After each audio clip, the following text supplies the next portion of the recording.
Trumbull. Here. Mrs. Head. Here. Mrs. Lee. Here. Mrs. Rail. Here. Mrs. Medina. Here. Mr. Frame. Here. Thank you. Emily, could we have our student representative report? Okay, so winter sports are obviously in full swing, and we have snow. So, for student council, we recently went to the Fall Leadership Summit in Stevens Point. That was at UW Stevens Point, and we got some more information about the state conference, and we went to like little sessions about that. I thought it was fun. And for the state conference, this is going to be the first year that we're going to participate. And so far, we don't really know how many students we're taking because it's kind of expensive to go.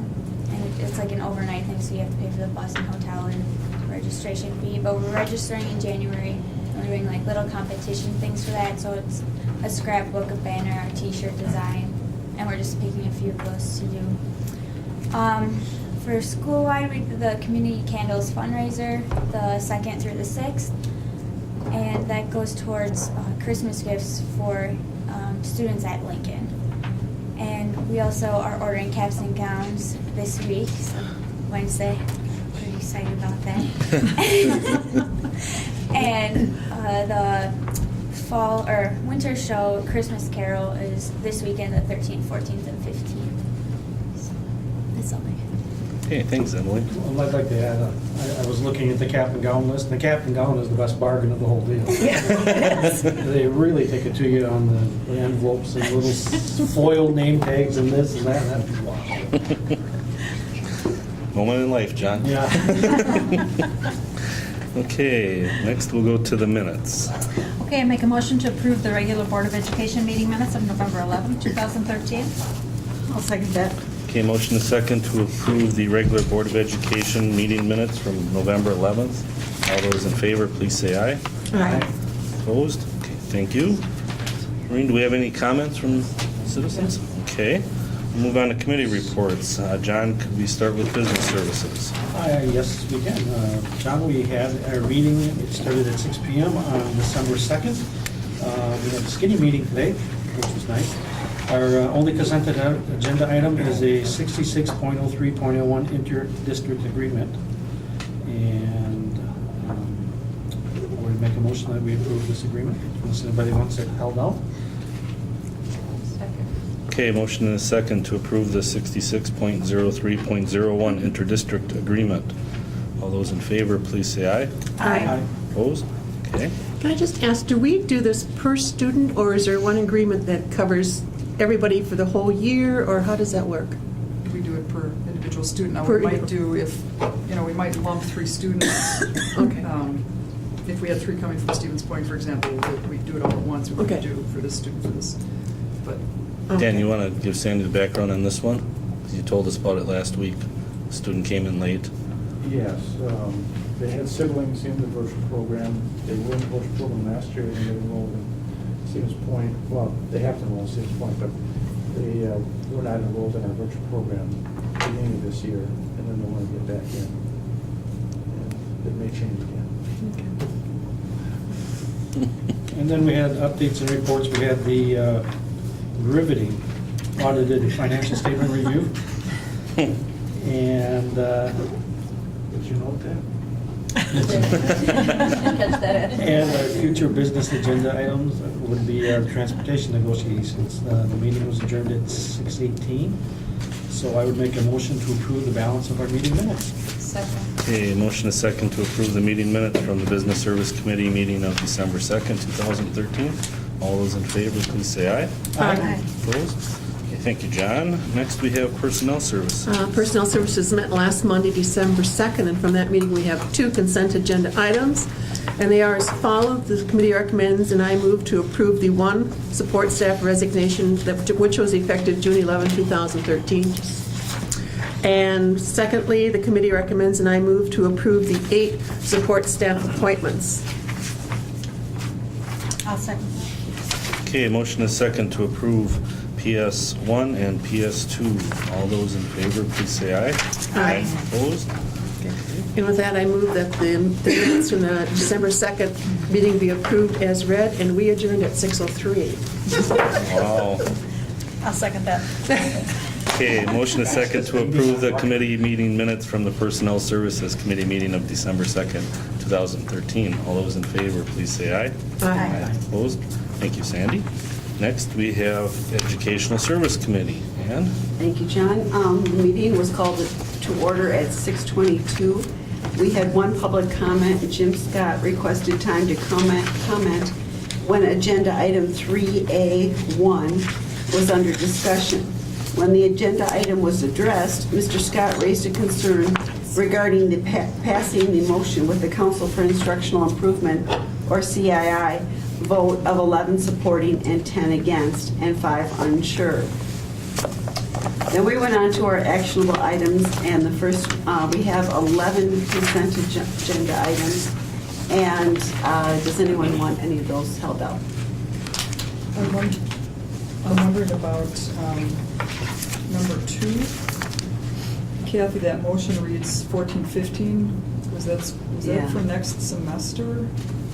Well, there is one class, they piloted a class informally with the language, grammar, and structure where those kids could actually start next. So I just wanted to know if that motion is not really starting with the 14-15 school year, then it should be second semester 13-14 school year? Informally, yes, there would be a few kids getting dual enrollment, but it hasn't been offered as a formal class, so depending upon how you look at it, it's more like a informal pilot, and there are a few kids who will be probably successful. But we're not formally putting it in the program of studies until this spring for next year. Well, then just so the board has that understanding. Yeah, okay. Thanks. Okay, we started out with course curriculum modification proposals, and the first one was on business communications. Kathy Stebbins-Hintz, Director of Curriculum and Instruction, gave an overview of the possible addition of business communications as a half-credit course available to seniors for English credit, but taught by a business education instructor. Sandy had questioned the imbalance of the CII vote, and A.B. Ryan, literacy supervisor, explained that English language arts instructors believe that an instructor certified in English language arts should teach this class. Ron Rasmussen, who's the Lincoln High School principal, and Eric Seiler, LVEC, stated that this course is another example of crosswalking, similar to what was done in science with animal science and principles of engineering. Kathy explained that the course would go through the crosswalking process both at the district and the DPI level before implementation.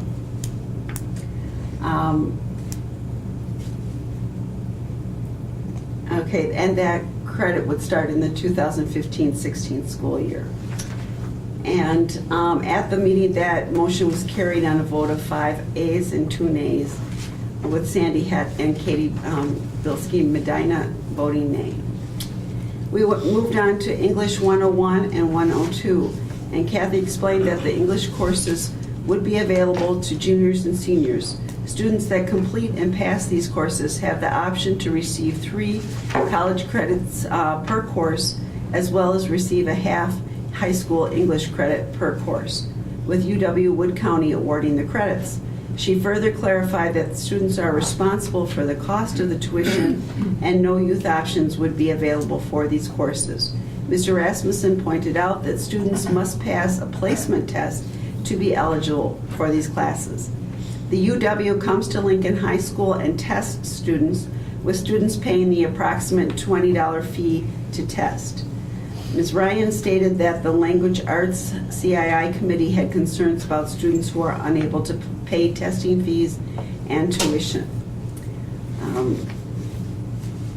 Okay, then that motion was carried unanimously. We moved on to food science, and Kathy explained that food science is a half-credit course that would be offered through the Family and Consumer Science Department. The course would allow students to receive a half credit of science.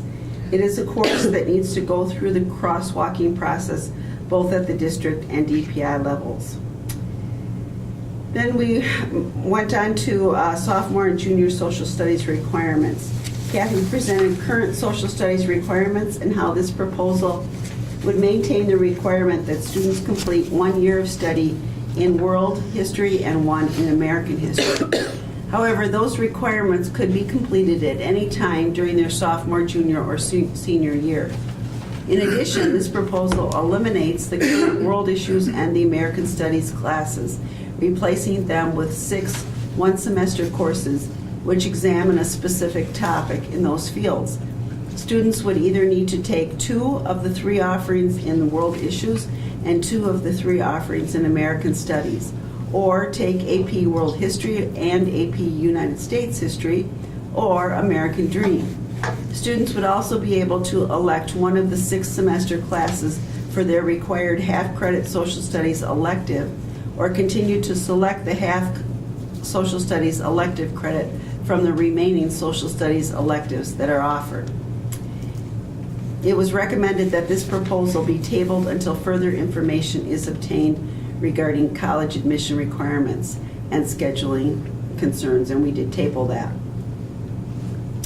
And that motion was carried on a vote of 6 ayes and 1 nay, and Katie Bilski and Medina voted nay. Then we went on to graduation credits, increase of math credits from 2 to 3.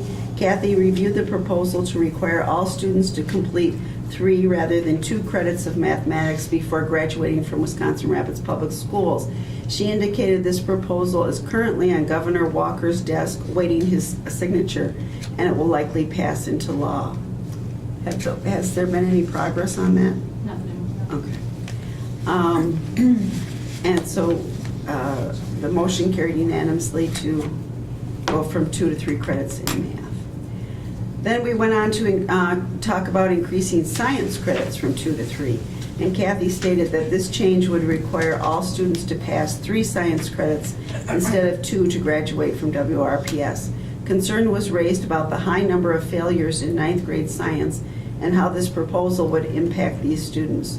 This proposal has also passed the legislature and is awaiting the governor's signature, which would make it statutorily required. And that motion was carried unanimously. We went on to discuss the swing credit and eliminating that. Kathy reviewed current graduation requirements and how the swing credit could be eliminated as a requirement given the proposed increase in math and science requirements. And that motion was carried unanimously. We went on to talk about requiring Information Technology 1. Kathy reviewed the current specifications for the elective course Information Technology 1 and stated that the course is required as a prerequisite to many computer science classes. She stated that this is a popular course that a majority of students in WRPS take as 9th or 10th grade students. Further study on how requiring this course fits within the scope and sequence of the information technology curriculum is recommended, so we did vote to table that proposal for future consideration. And then we talked about eliminating the half credit of required physical education for 4-season athletes. Kathy reviewed the proposal that would enable athletes who have completed 4 athletic seasons in good standing to be able to waive a half credit of the required 1.5 physical education credits for graduation from Wisconsin Rapids Public Schools. Several concerns were addressed regarding this change, including what is good standing, how much participation would be required in a sport, and what happens in cases of injury or athletic codes. It was further noted by Katie that physical education classes teach much more than sports, including healthy lifestyles. It was felt that clearer criteria needed to be in place to implement this proposal, so we did vote to table that action. And then we went on to discuss ending senior social studies credit. Kathy explained that all seniors must complete a half credit of social studies in their senior year. This proposal would allow students the flexibility to complete the half credit of social studies anytime during their sophomore, junior, or senior year, and that was carried unanimously. Then we talked about beginning these changes with the class of 2017. And Kathy explained that the proposal is to begin the changes to the graduation requirements with the class of 2017, which is the current freshman class. And this recommendation coincides with the current legislative bill. Sandy stated that a letter should be sent to parents of current ninth grade students informing them of this change so that families are aware of the change well in advance of graduation. And that motion was carried unanimously as well. With that, the committee recommends and I move to adopt all 11 of our consent agenda items. I'll second that. Okay, motion is second to approve ES 1 through 11. All those in favor, please say aye. Aye. Opposed? And there were no updates, so with that, the committee recommends and I move that we adopt the minutes of the December 2nd, 2013 Educational Services Committee. Okay, motion is second to approve the minutes from the Ed Service Committee meeting of December 2nd. All those in favor, please say aye. Aye. Opposed? Thank you, Ann.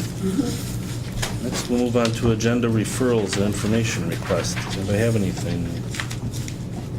Today, actually, just coming here tonight, there was something on the radio about changing report cards to meet the Common Core standards.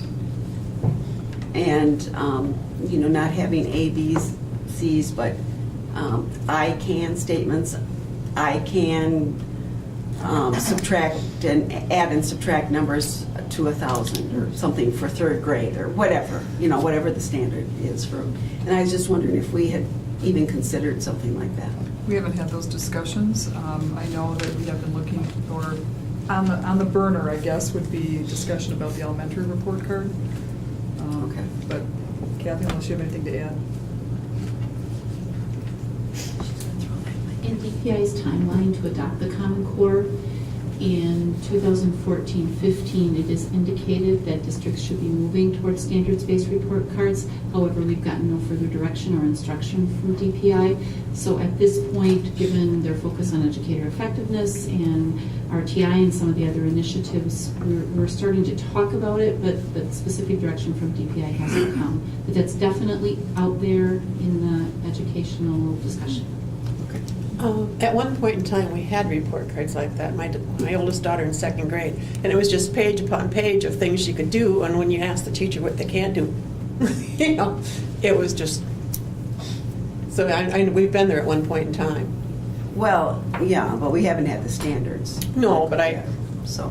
No, I'm hearing Sandy, like, I want to know what my kid can't do, because I want to know where they need help, I don't. Well, it would, we don't need to discuss it right now, but the statement says I can, and then you can get 4 if they can do it totally independently, 3 with fairly well, Which is like 2 with A, the B, teacher. C, D. Well, There's certain things that are really clear, A, B, C, and D. but Yeah. it doesn't matter. It's just that if they're going to be working on the Common Core standards, the report card should reflect that.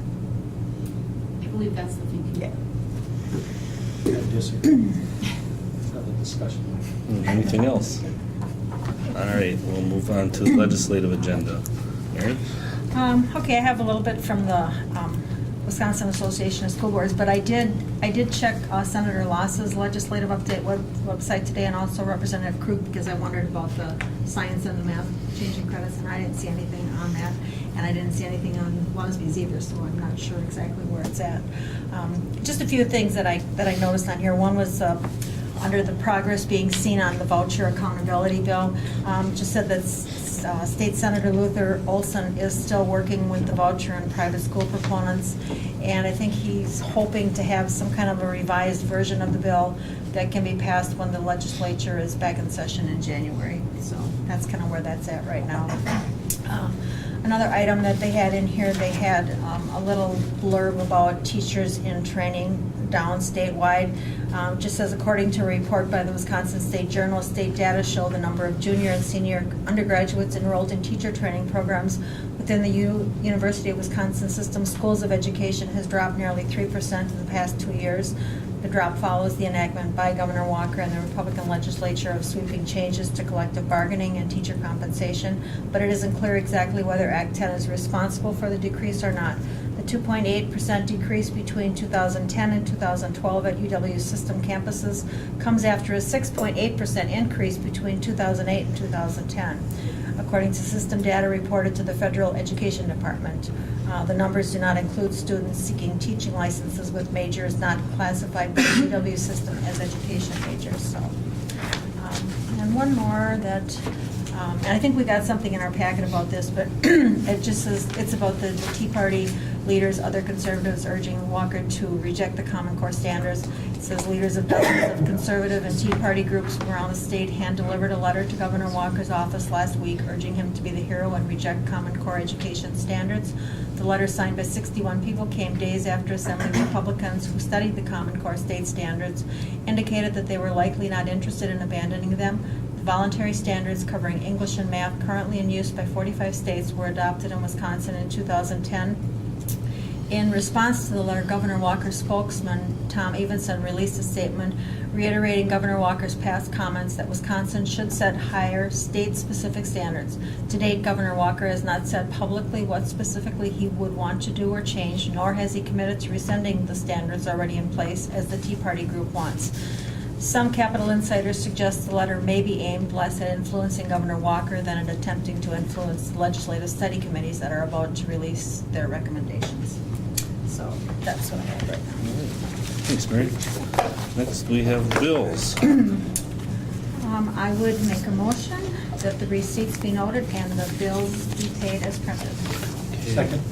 Motion is second that the receipts be noted and bills paid. Do you have a roll call, please, Maureen? Mr. Springs? Yes. Mrs. Medina? Yes. Mrs. Royal? Yes? Mrs. Lee? Yes. Mr. Bendel? Yes. Mrs. Head? Yes. Thank you, Maureen.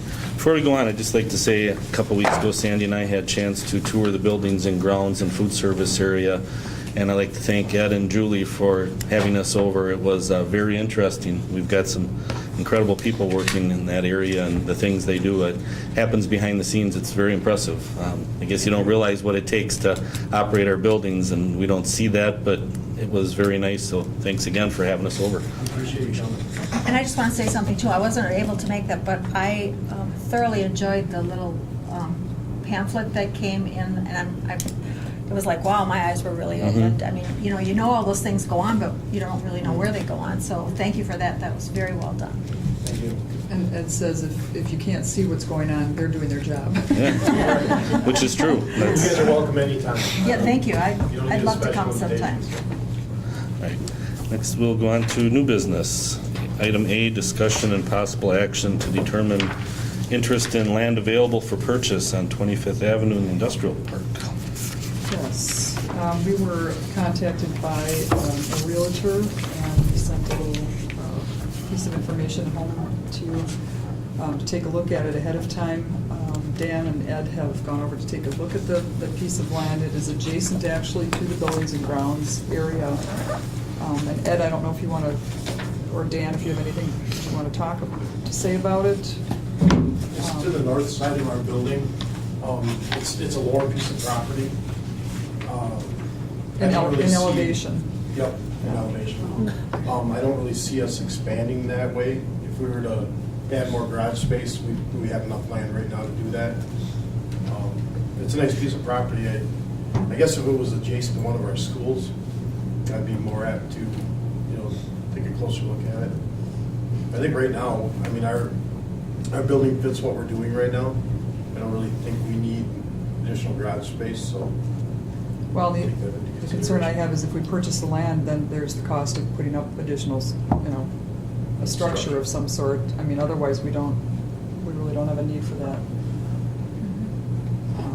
And I don't know if you want to take action on this today. I know they've contacted us a couple of times, wondering, but we indicated we have to take it through the board. If you would want to go over, or maybe you did drive over and take a look at it, but it's, at this point in time, really not something that we're pursuing. That would be our recommendation. That would be, we need to be buying land right now. Seems like budget cuts, not budget expansions. Dan, anything else to add, or? No. So, my recommendation would be that we forego the purchase of that property. So do you want a motion to that effect? I move that the district indicate that we have no interest in the land available for purchase on North 25th Avenue in the industrial park. Second. Okay, motion is second to notify the seller, I guess, or the realtor that we have no interest in the purchase of the land on North 25th Avenue in the industrial park. All those in favor, please say aye. Aye. Opposed? Okay, I'll take care of that. thank you. Next is consideration and approval of 2013-14 final budget reported to the Department of Public Instruction. Dan's going to talk to us about that. The original budget was approved in June 2015. Since June, there's been a number of staff changes and programmatic changes, the result of which is the numbers in the center column. And those numbers were filed with the Department of Public Instruction in our budget report. This would just align our budget with the budget that we sent to DPI.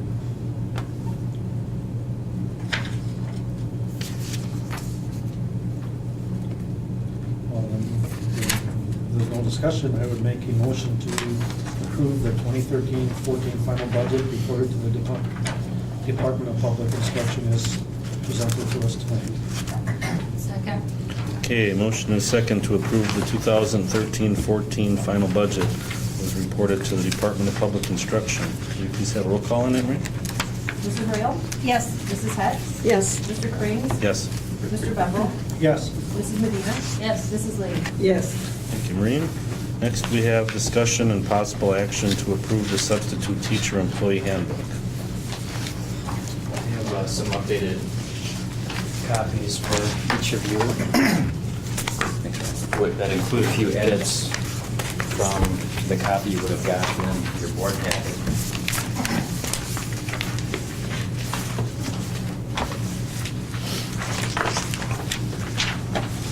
Since the time that we have the draft copy mailed to you in your board packet, we received our feedback from legal counsel. There are very few edits, but I did want to include those in an updated packet for you to review. The first item that I'd like to draw your attention to is on page 2 of the new updated packet. Under general employment information, the final sentence in the first paragraph. Legal counsel did indicate just adding an additional sentence in there to make a little bit more clearly the nature of that year-to-year assignment with our sub-teachers and utilizing them from the previous school year to the next. So that additional sentence to add, that's recommended to add at the end of the paragraph, is bolded. It's a little bit highlighted in that black and white copy you've got as well. The additional few recommended adjustments come near the end of the packet under the compensation section. If you would turn to page 8.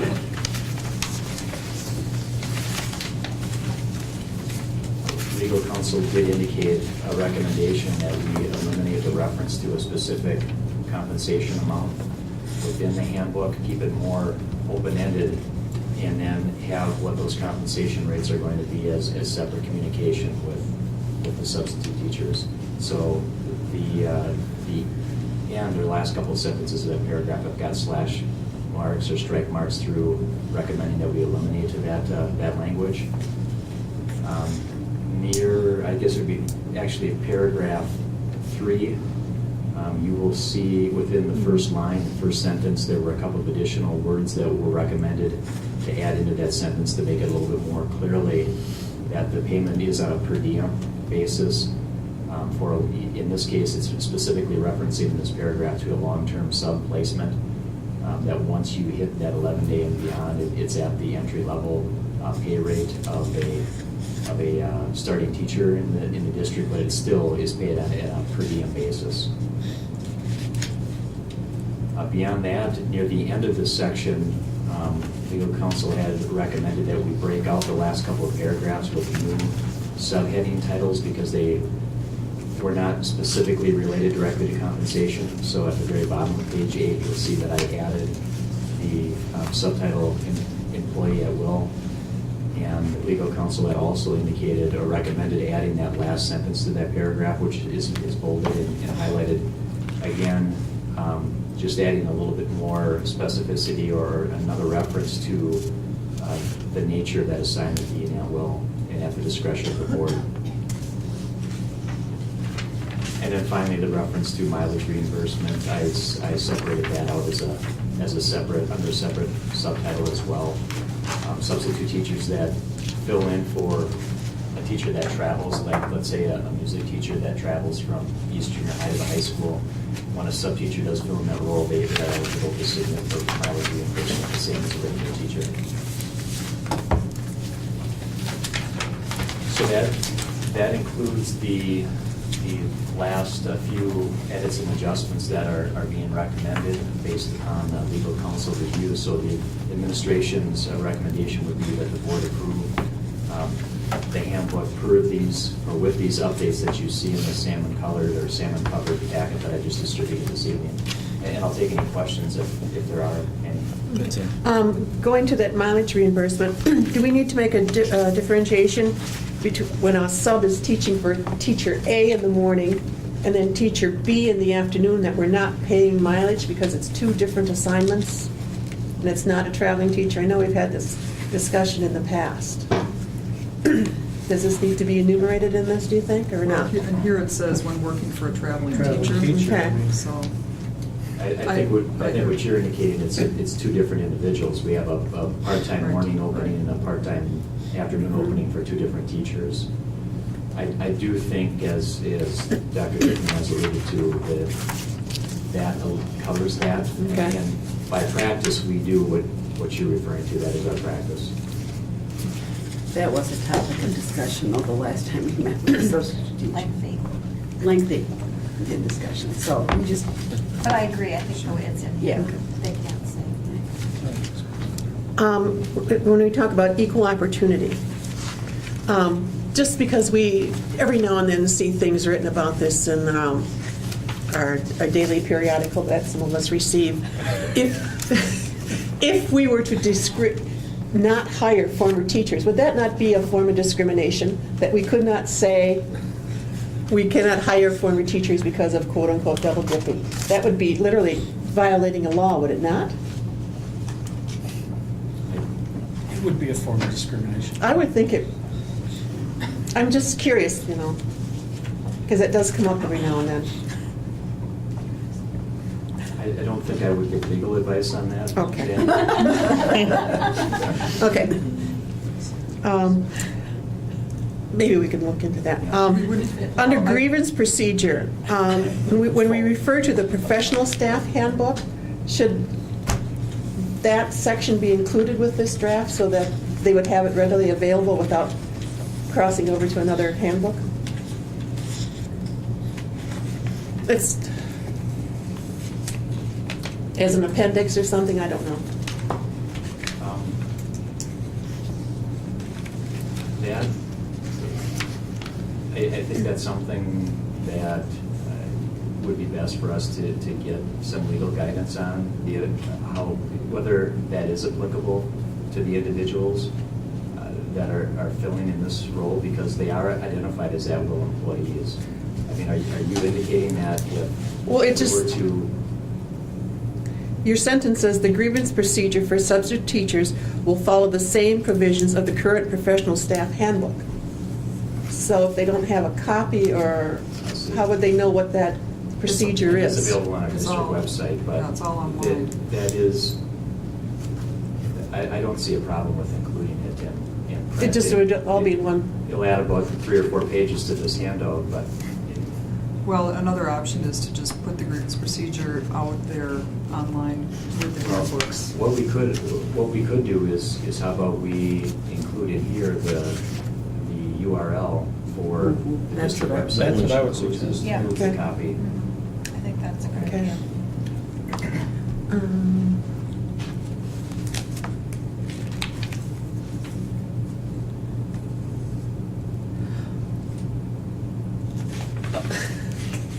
Last one, I promise. On the ASAP calling procedures, just that last one, is it saying that there are lesson plans that are attached on the ASAP? So if somebody knows, if they're going to accept a position, they know that what the lesson plans are? I don't understand the last. Is there a specific line that you're reading? The from? last one, when accepting an assignment, on page 6. When accepting an assignment, the substitute teacher should pay close attention to the position details, including the school, the grade, and/or subject, the name of the teacher, and teacher notes with possible lesson plan attachments. So is that part of ASAP, lesson plan attachments? I don't know. It can be, and some It can? Some may, most I think leave them on the desk. Okay. But there were some that were. But there could be on ASAP, and the sub could look at it. There's a whole section where you can Okay, write I just didn't know. narrative. What's most typical is the teacher will, there's a notes line, and they will type that sort of reference into there. Okay. You know, what their assignment is, if there's something unique and specific to it, and where to find things like lesson plans. Okay. That's more typical than putting an actual attachment, because, you know, when you're thinking about situations where someone's unexpectedly sick, they aren't necessarily going to have an attachment to include within it right away.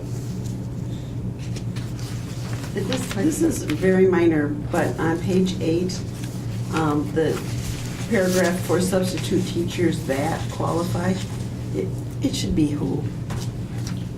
I mean, if you're referring to a person, it should be who instead of that. We'll make that edit. That's the second to the last paragraph in that section, right by the R in draft. Yes. Could I just? Go ahead. I just wanted to respond back to Sandy's equal opportunity regarding retired teachers. Alleged double dipping really isn't a protected class, so unless we were not hiring them due to one of these, that would be a discriminatory. If we're saying we're not going to hire you because you're, too old or whatever it might be, then we'd have a problem. Not hiring because they're retired and double dipping. I mean, But I mean, just, How do you I don't, have double but again, dipping when you're an employee at will? we would certainly contact legal counsel if we were ever stepping into that. I mean, I think, if you just say you were a former teacher and we can't have you anymore, I think, geez, I'm being discriminated against because of what my former life was. Because there are other people who are getting other kinds of retirement payments who could maybe Yeah. be teaching. That's true too, yeah. They're just double dipping from two different pots. Any Well, other the discussion questions? is over. I will make a motion to approve the substitute teacher employee handbook with the noted changes, which I saw Ryan write down, that Sandy and Ann requested. I'll second that. Okay, there's been a motion, a second, to approve the substitute teacher employee handbook with the noted revisions. All those in favor, please say aye. Aye. Opposed? Okay, thank you. Next on our calendar, do we have a meeting scheduled for the 16th? Yes. 5:30? Okay.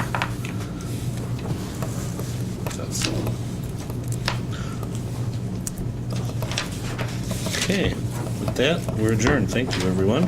Have a nice evening and stay warm.